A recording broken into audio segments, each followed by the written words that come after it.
दो गोले जो समरूप हैं, सर्वसम है, इसका तात्पर्य हुआ कि वह एक ही धातु का बना हो, आकार में समान हो और आकृति में समान हो। तो हम कह सकते हैं जो धातु के दो गोले हैं वो सर्वसम या समरूप हैं। इस स्थितियों में यदि उनको हम स्पर्श करा करके पुनः उतनी दूरी पर रखेंगे तो उन दोनों गोलों पर जो नया आवेश आएगा पहले के आवेश के औसत माध्य के बराबर हो जाएगा, अर्थात उन दोनों के योग का आधा हो जाएगा, जैसा कि मैंने दिखाया है। अब इस स्थिति में इस पर कार्य करने वाला बल कितना होगा?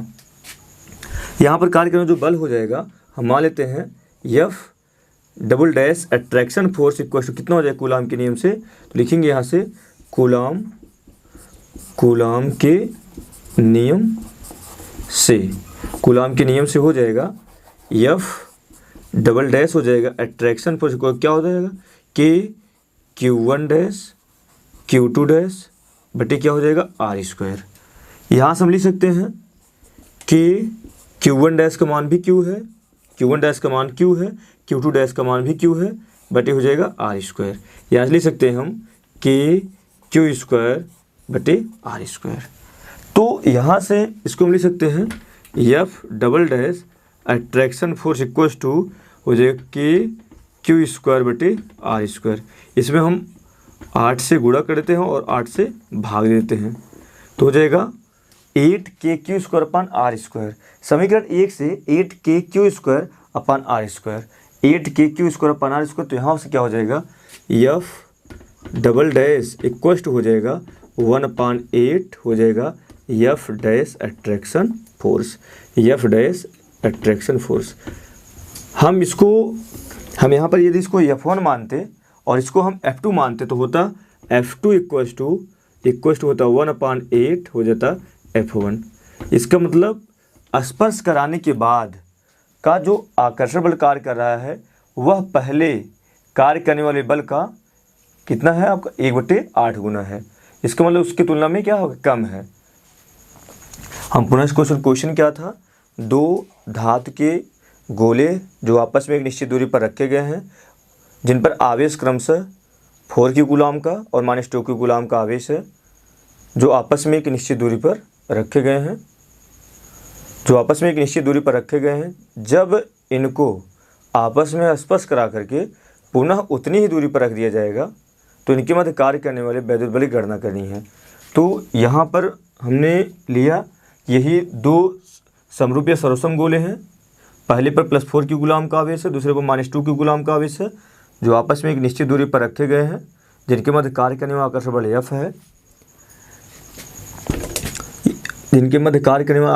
F है, जब इनको स्पर्श कराकर पुनः उतनी ही दूरी पर रख दिया जाएगा तो इनके मध्य कार्य करने वाले आकर्षण बल का मान होगा।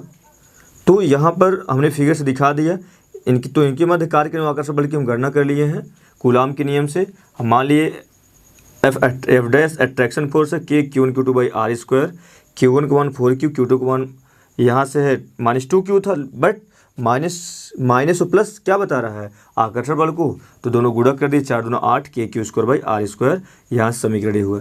अब कंडीशन दोनों को स्पर्श कराकर, ये दोनों धातु के गोले सर्वसम है, सर्वसम तब होंगे धातु के दो गोले जब वे एक ही धातु के बने हों, उनका आकार समान हो और उनकी आकृति सब। तो हम कह सकते हैं जो आपका ज्यामितीय आकृति दिया गया है वह कैसा आपका सर्वसम है। इस स्थिति में अगर समरूप हैं तो उन दोनों गोलों को स्पर्श कराकर जब उतनी दूरी पर रख दिया जाता है तो जो आवेश होते हैं उन दोनों गोलों के आवेशों के औसत मान के बराबर होता है, अर्थात उनके योग का आधा हो जाता है। Q1 का मान 4Q था, Q2 का मान -2Q था। सॉल्व के लिए 2Q बाई 2 हो गया, 2 से कैंसिल Q आ गया, अर्थात Q1 डैश का मान और Q2 डैश का मान Q ही आया। कब? जब उन दोनों गोलों को स्पर्श कराकर पुनः उतनी दूरी पर रख दिया जाए। तो क्वेश्चन में कहा कि उस पर कार्य करने वाले वैद्युत बल गणना करनी है, तो जब डबल डैश अट्रैक्शन फोर्स पर रख के Q1 डैश Q2 डैश बना रहे इसको कूलाम के नियम से, तो Q1 डैश और Q2 डैश का मान Q1 डैश Q2 डैश का मान है Q और Q, तो KQ square by R square, तो KQ square by R square. यहाँ पर हम इसमें हम 8 से मल्टीप्लाई कर दिए, इसे डिवाइड कर दिए, तो 8KQ square upon R square का जो वैल्यू दिया है समीकरण 1 में, ये F डैश अट्रैक्शन फोर्स है, F डैश है, तो F डैश अट्रैक्शन फोर्स है, और F डैश अट्रैक्शन फोर्स का वैल्यू कितना है, F है, हम यहाँ पर F लिख सकते हैं। इसका मतलब जब दोनों गोलों को हम स्पर्श नहीं करवाए थे उस स्थिति में जो बल था, स्पर्श करवाने के बाद के जो बल है वह उसका 1/8 गुना है। ये क्वेश्चन 2015 में पूछा गया था। उम्मीद है कि आप सबको समझ में आया होगा। हम अगले क्वेश्चन तरफ बढ़ते हैं। अगला क्वेश्चन दिया गया है 2 समान परिमाण के आवेश। अगला क्वेश्चन है 2 समान परिमाण के आवेश जो कैपिटल क्यू कूलाम के आवेश हैं। 2 समान परिमाण के आवेश जो कैपिटल क्यू तथा कैपिटल क्यू कूलाम के आवेश हैं, ये ए और वी पर रखे गए हैं जो एक निश्चित दूरी पर स्थित है। 2 समान परिमाण के कैपिटल क्यू कूलाम के आवेश हैं जो बिंदु ए और बी पर रखे गए हैं जो एक निश्चित दूरी पर हैं। इनके मध्य में एक तीसरा आवेश स्मॉल क्यू का रख दिया गया है। तो इसका मान क्या होगा जिसे तीनों आवेश आपस में संतुलन में हो, अर्थात हमें क्यू का मान ज्ञात करना है। कहने का मतलब 2 समान परिमाण के आवेश कैपिटल क्यू और कैपिटल क्यू हैं जो आपस में एक निश्चित दूरी पर रखे गए हैं, जिनके मध्य में एक तीसरा आवेश स्मॉल क्यू का रखा गया है। तो स्मॉल क्यू का मान कितना होगा जब ये तीनों आवेश आपस में संतुलन में हो। हम इस क्वेश्चन को देखते हैं। एक क्वेश्चन पूछा गया है यूपी बोर्ड 2017 में पूछा गया है। बहुत इम्पोर्टेंट क्वेश्चन है।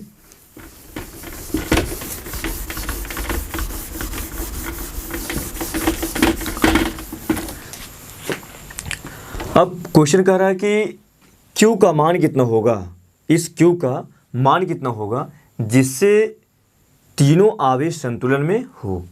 तीनों आवेश संतुलन में होने के लिए थोड़ा सा हम इसका और विश्लेषण कर देते हैं। यहाँ से बिंदु A है और एक बिंदु B है, इस पर कैपिटल Q कूलाम का आवेश, इस पर भी कैपिटल Q कूलाम का हम मान लेते हैं। Q1 बराबर कैपिटल Q है, एक Q2 बराबर कैपिटल Q कूलाम का आवेश है जो A और B पर स्थित है। इनकी मध्य की दूरी R है। क्वेश्चन में कह रहा है कि इसके मध्य में एक तीसरा बिंदु आवेश क्यों रखा जाता है। तो यहाँ से यहाँ तक की दूरी r/2 हो जाएगा, यहाँ से यहाँ तक की दूरी r/2 हो जाएगा। तो Q का मान कितना होगा, हम मानते हैं Q3 बराबर है। Q का मान कितना होगा जिससे तीनों संतुलन अवस्था में हो जाए। संतुलन अवस्था होने का मतलब A के कारण B पर कार्य करने वाला वैद्युत बल, A के कारण P पर कार्य करने वाले वैद्युत बल का जो योग हो जाए, यदि शून्य हो जाएगा तो हम कहेंगे तीनों आवेश आपस में संतुलन की अवस्था में हैं। या यहाँ से कह सकते हैं बिंदु B कर्ण P पर कार्य करने वाला वैद्युत बल, बिंदु B कर्ण A पर कार्य करने वाले वैद्युत बलों का योग परिणामी यदि 0 हो जाएगा तो हम क्या कहेंगे कि ये तीनों कैपिटल Q स्मॉल q अब कैपिटल Q आपस में संतुलन की अवस्था में हैं, जिसकी सहायता से हम Q का मान ज्ञात कर सकते हैं।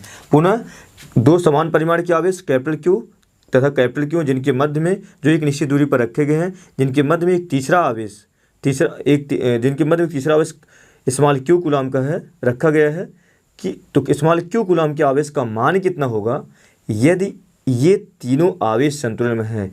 यदि ये तीनों आवेश संतुलन में होंगे तो A के कारण A पर उपस्थित आवेश कारण बिंदु P पर कार्य करने वाले वैद्युत बल और बिंदु B पर कार्य करने वाले वैद्युत बल का जो परिणामी होगा उसका मान 0 होना चाहिए। या बिंदु B दूसरा कैसे लगा सकते हैं, बिंदु B कारण P पर कार्य करने वाला वैद्युत बल, बिंदु B के कारण A पर कार्य करने वाले वैद्युत बलों का जो परिणामी होगा उसका मान 0 होना चाहिए।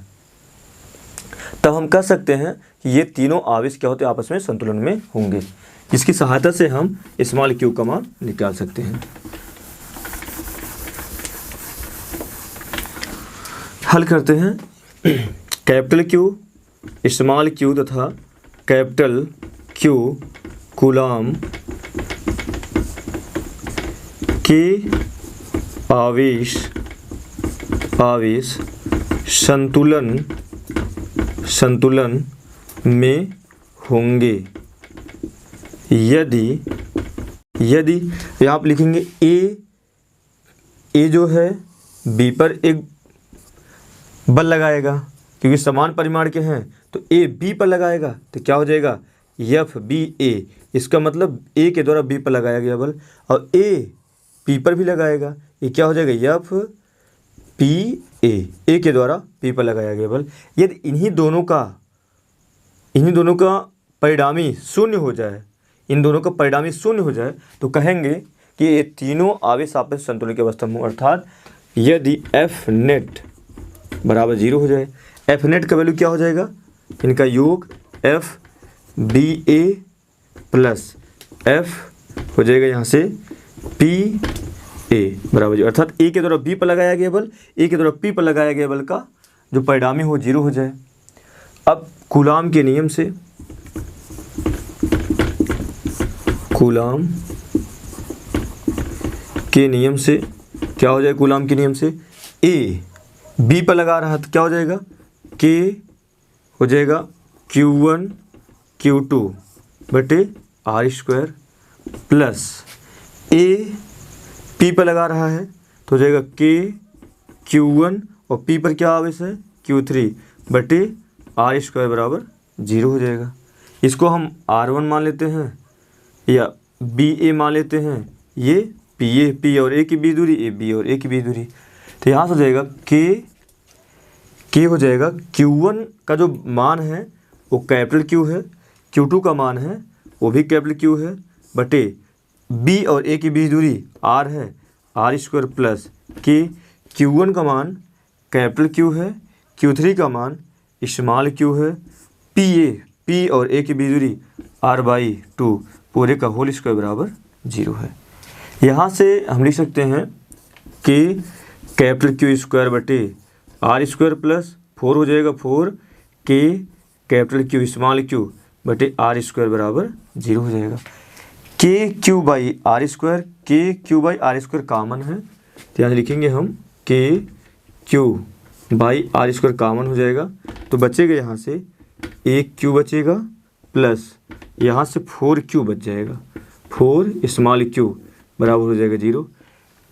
यहाँ से ये 0 हो जाएगा, हम इसको 0 के बराबर लिख सकते हैं हम, कैपिटल Q प्लस 4Q बराबर 0।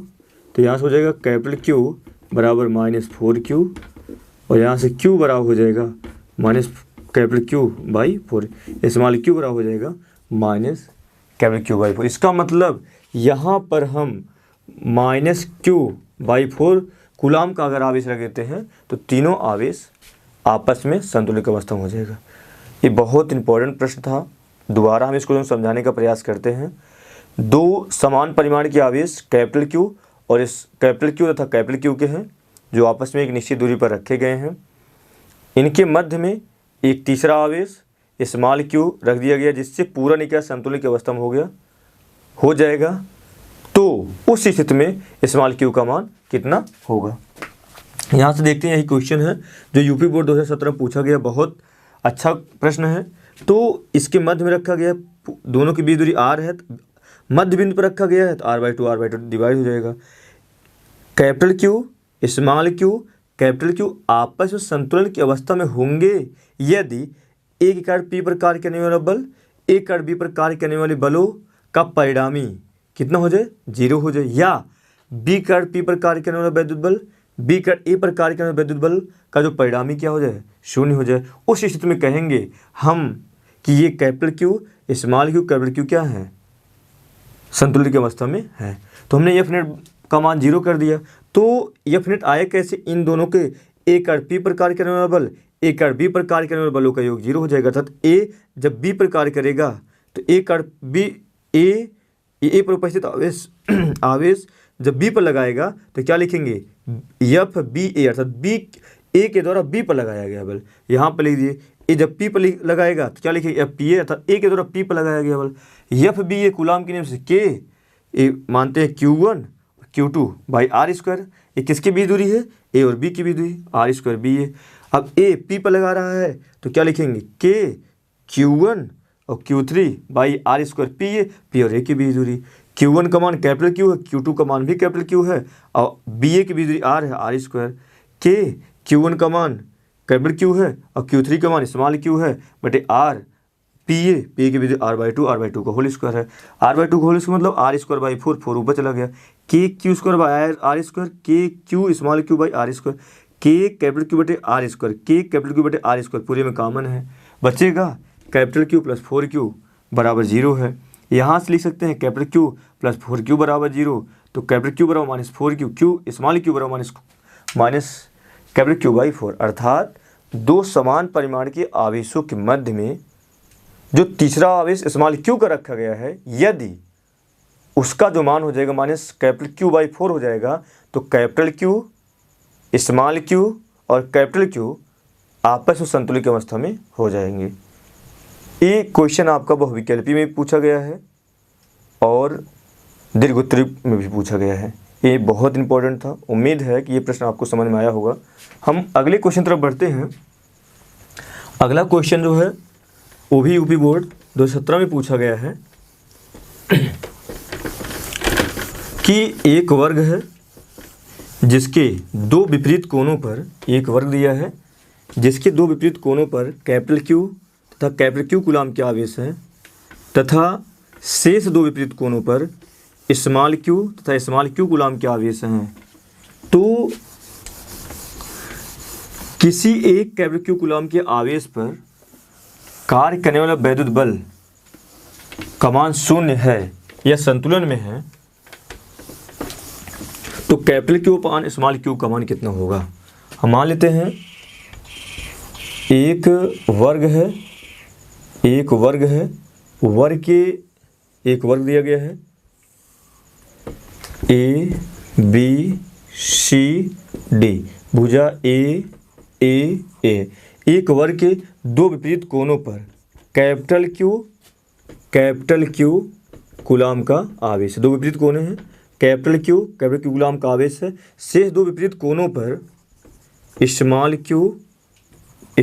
क्यू कूलम का आवेश है। दोनों कैपिटल क्यू कूलम के आवेशों में से किसी एक पर कार्य करने वाले बल का मान, चाहे इस पर चाहे इस पर कार्य करने वाले बल का मान यदि 0 हो, तो कैपिटल क्यू बटे स्मॉल क्यू का मान कितना होगा। यूपी बोर्ड 2017 का ये भी क्वेश्चन है जो कि बहुत इंपॉर्टेंट क्वेश्चन है। क्वेश्चन कहा है कि किसी वर्ग के दो विपरीत कोणों पर कैपिटल क्यू तथा कैपिटल क्यू कूलम के आवेश हैं तथा शेष दो विपरीत कोणों पर स्मॉल क्यू तथा स्मॉल क्यू कूलम के आवेश है और उस वर्ग की भुजा ए है, तो उन दोनों कैपिटल क्यू कूलम के आवेशों में से किसी एक पर कार्य करने वाले यदि वैद्युत बल का मान 0 हो, तो कैपिटल क्यू अपान स्मॉल क्यू का मान कितना होगा। यहाँ से हम इसको थोड़ा सा विश्लेषण करने का प्रयास करते हैं। जैसे यहाँ पर दिया गया है कि पहले हम ये समझने का प्रयास करते हैं किस स्थिति में उस पर कार्य करने वाला बल का मान 0 होगा। ये फिगर पहला हो गया और एक और फिगर बनाते हैं हम, ये फिगर हो गया दूसरा। दोनों भुजा हम ए ले रहे हैं, A B C D, A B C D, Q1 capital Q coulomb का आवेश है, Q2 कैपिटल क्यू कूलम का आवेश है, Q3 स्मॉल क्यू कूलम का आवेश है, Q3 स्मॉल क्यू कूलम का आवेश है। हम यहाँ पर लिख रहे हैं ए है, एक Q1 पर कैपिटल क्यू कूलम का आवेश है, इस पर भी कैपिटल क्यू कूलम का आवेश है, ये सी है कैपिटल क्यू कूलम का आवेश है, ए Q3 है स्मॉल क्यू कूलम का आवेश है, ए Q4 है स्मॉल क्यू कूलम का आवेश है। अब हम दोनों फिगर से हम समझते हैं ये दोनों प्लस क्यू कूलम का आवेश, हम मान लेते हैं इस पर कार्य करने वाले परिणामी बल का मान 0 है। अब ये इस पर एक बल लगाएगा क्योंकि ए भी प्लस क्यू कूलम का आवेश है, ए स्मॉल क्यू कूलम के दोनों सजातीय आवेश है, और हम जानते हैं कि ये दो सजातीय आवेशों के मध्य जो बल कार्य करता है वह रिवल्सन फोर्स हो तो प्रतिकर्षण बल। इसका मतलब ये इसको दूर भेजेगा, तो क्या है, बी के द्वारा सी पर लगाया गया बल है तो हो जाएगा एफ सी बी। इसका मतलब बी के द्वारा सी पर लगाया गया बल है। और डी पर उपस्थित जो क्यू कूलाम का आवेश है, इसको इस पर बल लगाएगा, ये क्या हो जाएगा, एफ सी डी हो जाएगा, एफ सी डी हो जाएगा। ये हम मान लेते हैं यहाँ पर Q2 बराबर क्यू कूलाम का आवेश रखा गया है। अब यहाँ से दूरी बराबर है, दूरी बराबर है, यहाँ की दूरी बराबर, यहाँ की दूरी बराबर। अगर हम देखेंगे स्मॉल q और इस पर कैपिटल Q कूलाम का जो आवेश दोनों गुणनफल आएगा, Q और कैपिटल Q आएगा, यहाँ पर भी कैपिटल Q आएगा। इसका मतलब ये दोनों बल आपस, क्योंकि जो दूरी बराबर है और आवेशों का देखो Q और कैपिटल Q गुणनफल होगा, एक Q और कैपिटल Q गुणनफल होगा, तो कैपिटल दोनों आवेशों गुणनफल भी बराबर है, दूरियां भी बराबर। इसका मतलब ये दोनों आवेश आपस में बराबर हैं, ये दोनों जो वैद्युत बल है आपस में बराबर हैं। जब किसी एक बिंदु पर कार्य करने वाले परिणामी बलों का मान, यदि किन्हीं दो परिणामी बलों का मान या किन्हीं कार्य कर किसी दो बलों का मान आपस में बराबर होता है, तो उससे निकलने वाला जो तीसरा वैद्युत बल होता है या परिणामी जो वैद्युत बल होता है, उन दोनों बलों की मध्य से होकर जाता है, उन दोनों बलों की मध्य से होकर जाएगा। इसका मतलब ये पूरा 90 अंश था तो 45 अंश हो जाएगा, ये भी कितना हो जाएगा, 45 अंश। अब एक और है, एक Q1 कूलाम का आवेश भी इस पर एक बल लगाएगा, एक जो इस पर बल लगाएगा ये क्या लगाएगा, एफ सी ए लगाएगा, ये मतलब ए के द्वारा सी पर लगाया गया बल।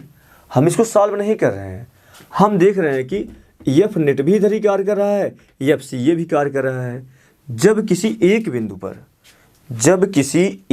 पर कार्य करने वाले परिणामी बलों की दिशाएं समान हो तो उन दोनों बलों का योग हो जाता है, और जब दो बलों का योग हो जाएगा तो उस बिंदु पर परिणामी बल के मान के शून्य होने की संभावनाएं नगण्य हो जाएगी, उस पर परिणामी बल का मान शून्य होगा ही नहीं।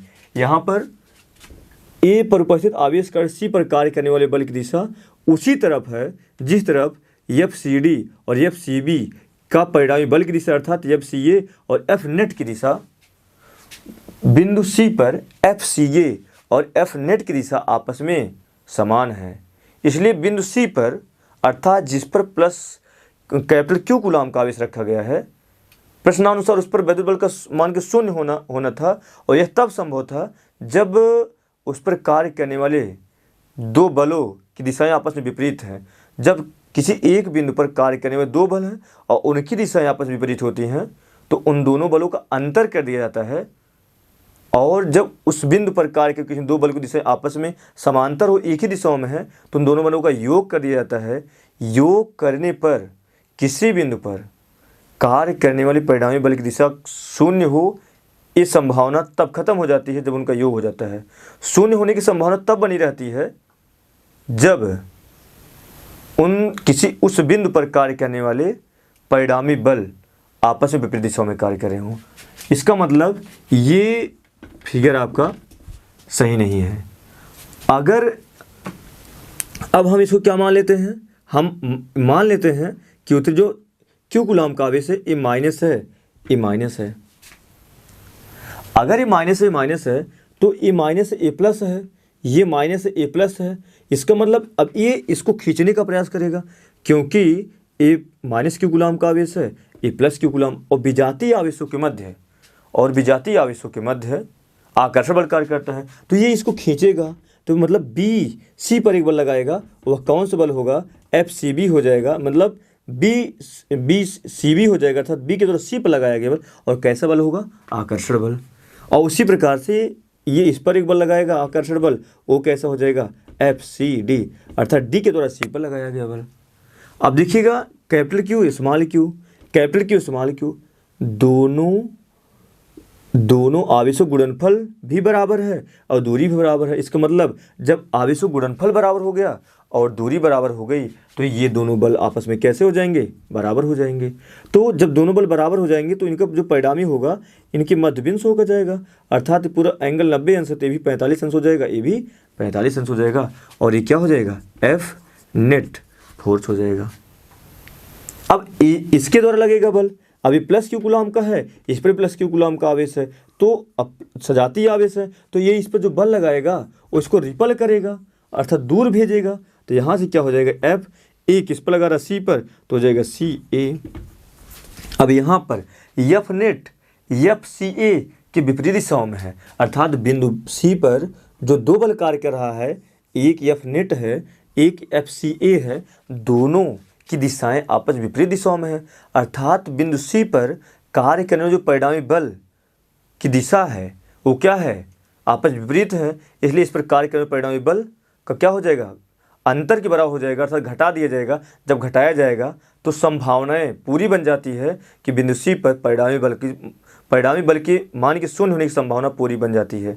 अगर इन्हीं का योग किया जाता तो संभावनाएं पूरी खत्म हो जाती। अर्थात बिंदु सी पर क्वेश्चन में कहा है कि दोनों कैपिटल क्यू कूलम के किसी एक आवेश पर, कैपिटल क्यू कूलम के किसी एक आवेश पर विद्युत बल का मान शून्य है या तब शून्य होगा जो दूसरे जो वर्ग के किन्हीं दो विपरीत कोणों पर रखे गए आवेश रखे गए हैं उनका मान क्या होना चाहिए, ऋणात्मक होना चाहिए। यही हम विश्लेषण करना चाहते थे कि बिंदु दोनों कोने पर रखे गए कैपिटल क्यू कूलम के आवेश में से किसी एक पर जो विद्युत बल का मान तभी शून्य हो सकता है जब शेष दोनों विपरीत कोनों पर रखे गए आवेश का मान आपस में ऋणात्मक है। यदि आवेश का मान ऋणात्मक हो जाएगा तो बिंदु सी पर कार्य करने वाले परिणामी बल की दिशा आपस में विपरीत हो जाएगी, जिससे उस बिंदु पर परिणामी बल का मान शून्य हो सकता है। यह धनात्मक होगा तो बिंदु सी पर कार्य करने वाले दोनों बलों की दिशा यहाँ पर समान हो जाएगी और उस पर परिणामी बल का योग हो जाएगा, जिससे बिंदु सी पर या दोनों कैपिटल क्यू कूलम के आवेशों में से किसी एक पर परिणामी बल के मान के शून्य होने की संभावना नगण्य हो जाएगी। हम इसको सॉल्व करते हैं और कैपिटल क्यू पर स्मॉल क्यू का मान निकालते हैं।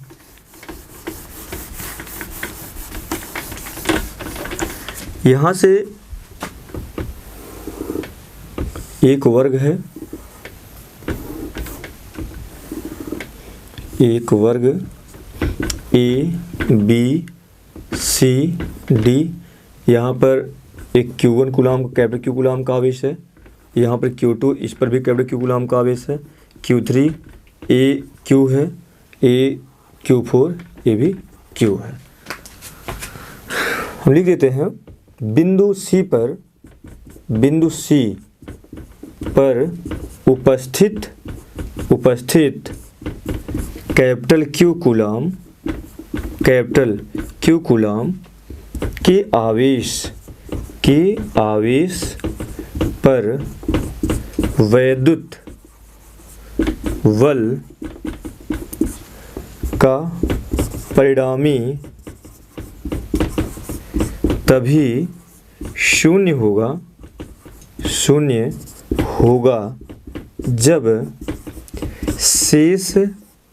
जब वर्ग के शेष दोनों कोने पर रखे क्यू कूलम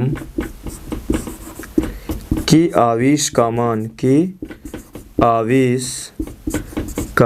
मान ऋणात्मक होगा। ऐसा क्यों? जैसे कि हम आपको अभी बताए हैं कि एनालिसिस करके पूरा विश्लेषण करके बताया गया है। अभी माइनस हो जाएगा, ये माइनस हो जाएगा। अब ए भुजा ए है, अब इस पर एक बल लगाएगा, तो कौन सा बल हो जाएगा? आकर्षण बल लगाएगा। बी मतलब Q3 Q2 पर एक बल लगाएगा, वो क्या हो जाएगा? एफ या बी सी पर एक बल लगाएगा, हो जाएगा FCB। अब डी सी पर बल लगाएगा, एक आकर्षण बल हो जाएगा F, हो जाएगा CD, अर्थात डी के द्वारा सी पर लगाया गया बल।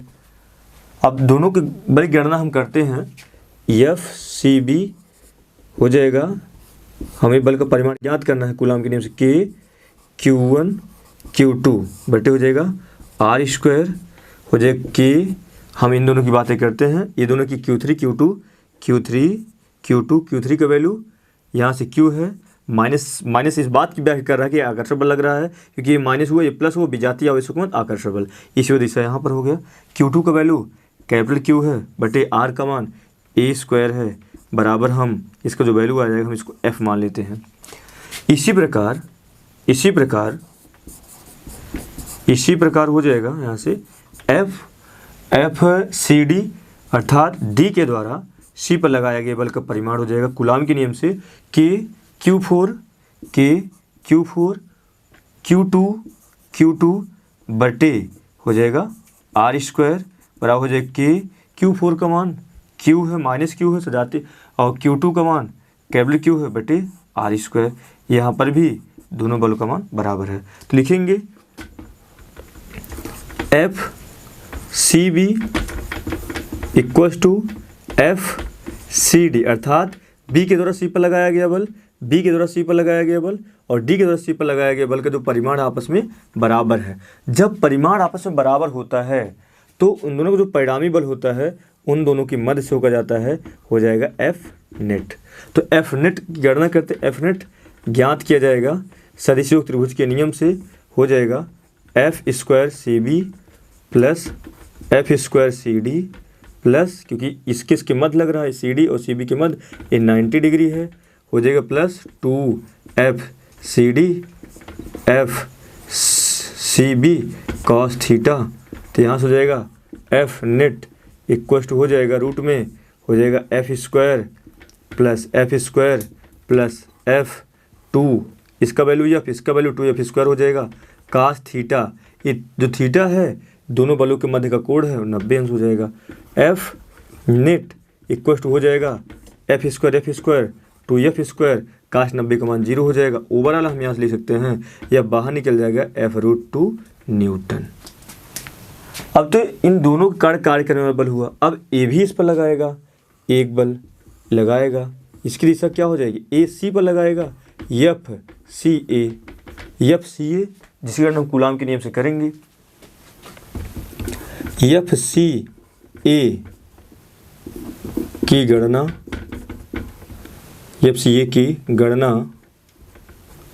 हम कूलाम के नियम से करते हैं तो हो जाएगा। ये अभी क्या है, ये समकोण त्रिभुज बनेगा, ये क्या है विकर्ण हो जाएगा। तो विकर्ण जो होगा इसका विकर्ण का वैल्यू क्या हो जाएगा, आधार का वर्ग प्लस लंब के वर्ग, आधार का वर्ग लंब के वर्ग की योगफल का वर्गमूल। तो क्या हो जाएगा रूट में a square plus a square और ये हो जाएगा 2a स्क्वायर, ये बाहर निकल जाएगा, हो जाएगा a√2 हो जाएगा। तो यहाँ से हो जाएगा F सी ए के द्वारा सी पर लगाए गए बलों का जो परिमाण हो जाएगा कूलाम के के हो जाएगा Q1 हो जाएगा Q2 बटे R स्क्वायर इक्वल हो जाएगा के Q1 का मान कैपिटल Q है, Q2 का मान कैपिटल Q है बटे हो जाएगा R का मान a√2 का होल स्क्वायर, बराबर हो जाएगा के Q स्क्वायर बाई हो जाएगा 2a स्क्वायर। अब हम यहाँ पर बिंदु C पर परिणामी बल का मान 0 है। बिंदु C प्रश्नानुसार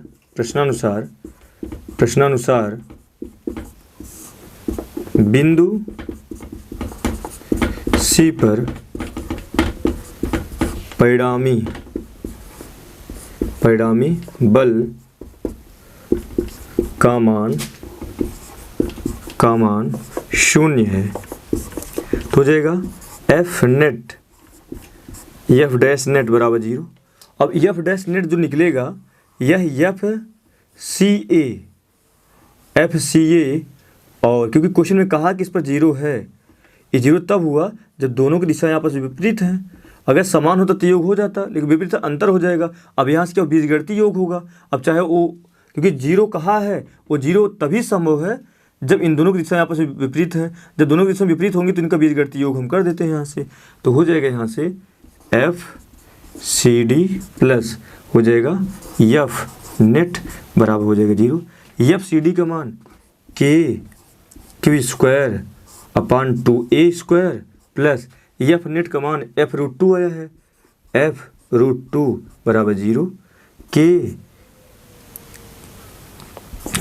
यहाँ से हो जाएगा K Q square by 2a²। और यफ का मान आया है के small Q capital Q by r², के capital Q small Q by r² का मान यहाँ से हम लिख सकते हैं a², यहाँ से a² बराबर 0।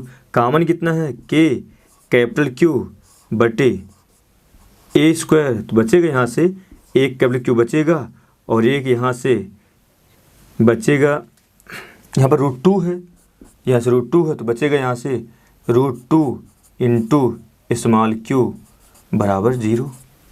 तो यहाँ से हम लिख सकते हैं, हो जाएगा capital Q plus capital by 2 भी यहाँ बचेगा,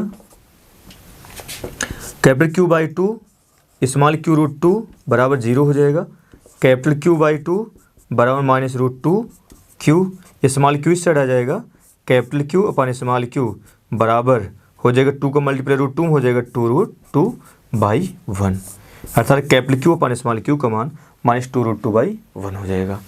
यही इस क्वेश्चन का आंसर था। हम क्वेश्चन को दोबारा बताने का प्रयास करते हैं।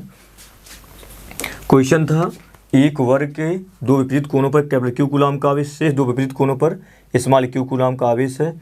दोनों कैपिटल क्यू कूलम के आवेशों के किसी एक आवेश पर कार्य करने वाले वैद्युत बल का मान 0 है। क्वेश्चन में कहा है तो कैपिटल क्यू पर स्मॉल क्यू का मान ज्ञात करना था। यह यूपी बोर्ड 2017 में पूछा गया। जैसा कि हमने दो फिगर को बना करके आपको विश्लेषण करके बताया किस स्थिति में यह 0 होगा, किस स्थिति में कैपिटल क्यू कूलम के आवेश पर कार्य करने वाले बल का मान 0 होगा, यह तभी संभव होगा जब दो विपरीत कोणों पर जिस पर स्मॉल क्यू कूलम के आवेश रखे गए हैं वो आपस ऋणात्मक हो। तो उस स्थितियों में बिंदु P पर उपस्थित कैपिटल क्यू कूलम के आवेश पर वैद्युत बल का परिणामी तभी 0 होगा जब वर्ग के शेष दोनों कोने पर रखे क्यू कूलम के आवेश का मान ऋणात्मक हो जाएगा। इसका मैंने ऋणात्मक रखा तो ये आकर्षण बल लग गया, ये आकर्षण बल।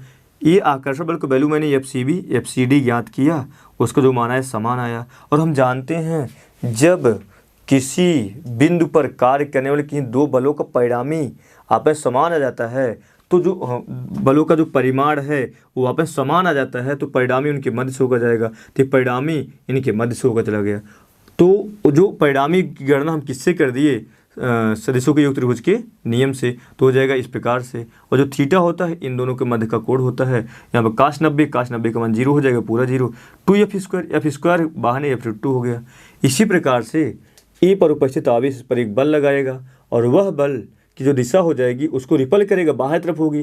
तो अब यहाँ से हम देखते हैं F नेट और FCA की जो दिशा है आपस में विपरीत है, और विपरीत है तो इन दोनों का अंतर हो जाएगा और धीरे धीरे दोनों इस प्रकार के बल का मान धीरे धीरे कम होगा, अर्थात ये 0 संभावनाओं को बढ़ा देता है। तो यहाँ पर हम FCA का वैल्यू निकाल लिए। अब ए क्या है, यहाँ से ए दूरी हो जाएगी, ए समकोण त्रिभुज बन जाएगा, तो विकर्ण जो आ जाएगा a√2 आ जाएगा। तो यहाँ से इसका वैल्यू इतना आ गया। प्रश्नानुसार बिंदु C पर परिणामी बल का मान 0 है और परिणामी बल का मान 0 तभी होगा जब इन दोनों का बीजगणितीय योग, अब परिणामी बल 0 है अर्थात इस पर कार्य करने वाले सभी बलों का योग 0 होना चाहिए, तभी परिणामी बल 0 है। तो FCD प्लस F नेट बराबर 0। FCD CD ना होकर के ये CA है, CD नहीं ये CA है, अर्थात A के द्वारा C पर कार्य करने वाला बल। यहाँ से इसका वैल्यू रख दिए और F का मान आया है KQ capital Q by r², यहाँ पर रख दिए √2, तो KQ² by a², KQ capital Q by a² common हो जाएगा, यहाँ पर एक क्यू बचेगा बाई 2, यहाँ पर हो जाएगा √2Q। तो इसका मान क्या हो जाएगा 0। यहाँ पर हमने कैपिटल क्यू बाई 2 Q√2 बराबर 0, कैपिटल क्यू बाई 2 बराबर माइनस √2Q, तो Q capital Q upon small Q बराबर माइनस 2√2/1। यही हमें वैल्यू याद करनी थी। हमें आशा है कि आप सभी को ये वीडियो अच्छे समझ में आएगा। यदि आपको एक क्वेश्चन इस प्रकार की जो श्रृंखला है जो मैंने आज शुरू किया है, यदि आपको अच्छा लग रहा है तो आप अपने दोस्तों के पास ज़रूर शेयर करें और कमेंट में लिखकर बताएं कि आपको प्रश्न समझ में आया या नहीं आया। आप कमेंट के माध्यम से हमें उम्मीद है कि अवश्य बताएंगे। धन्यवाद।